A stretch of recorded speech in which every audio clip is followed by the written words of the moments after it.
In the heart of the sprawling African savanna, where the golden grasses stretched far and wide under the boundless sky, lived a formidable lion named Simba.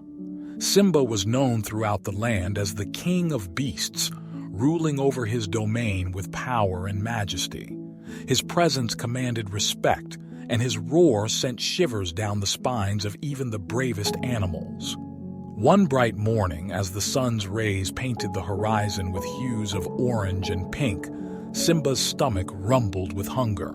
It had been days since he had tasted the succulent flesh of a kill. He surveyed his territory from a high rock, his keen eyes scanning the landscape for any signs of potential prey. And then he saw it, a small, white lamb grazing peacefully at the edge of the meadow. The lamb, named Luna, was a gentle and innocent creature. She had grown up in the shadow of the mighty lion, hearing tales of his prowess and danger. But like all lambs, she had no way of fathoming the true depths of his power and cruelty.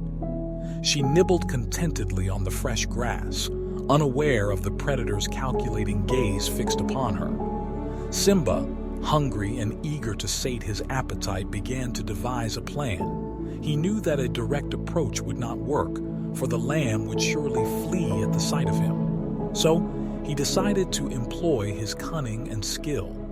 He would use his roar to paralyze the lamb with fear, ensuring that she couldn't escape his reach. As the sun climbed higher in the sky, Simba positioned himself behind a clump of bushes, hidden from Luna's view. With a deep breath, he unleashed a bone-chilling roar that echoed across the savanna.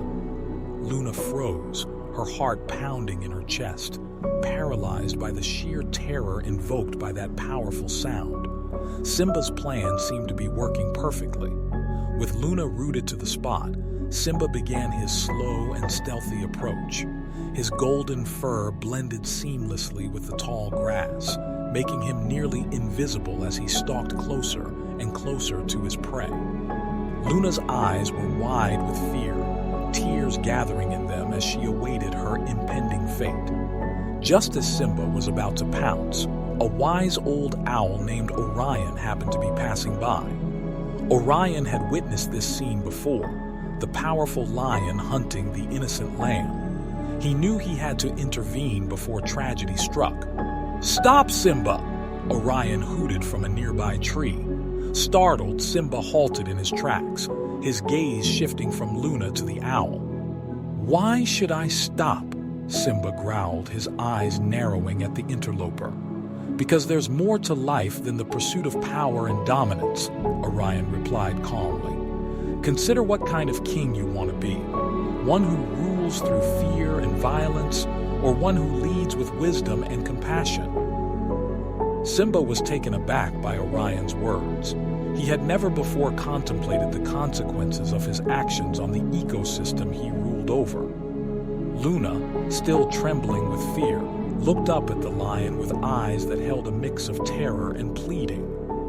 In that moment, a choice lay before Simba: to yield to his predatory instincts or to embrace a different path. Slowly, he withdrew from the lamb, his gaze softening. Luna seized the opportunity and bolted, disappearing into the safety of the grassland. As the days passed, Simba's encounter with the lamb weighed heavily on his mind.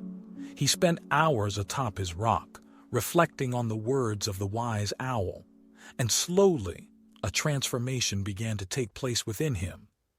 He realized that true strength lay not in the domination of others, but in the protection and care of his entire kingdom. Simba's roar, once a symbol of fear, began to resonate with a different message, one of unity and respect. He used his power to maintain balance in the savanna, ensuring that all creatures could thrive without the constant threat of his hunger. And so, the tale of Simba and Luna became a legend that echoed through the African savanna, a story of a lion who chose compassion over cruelty and a lamb who found courage within herself. And as time went on, the two species coexisted in harmony, teaching all who heard their story that even the fiercest of hunters could change their course and learn the value of empathy and understanding. If you have listened this far, it means you are among the 0.01% who finish what they have started. Please join our movement by liking and subscribing to our channel. Thank you for listening and welcome back for more on the next video.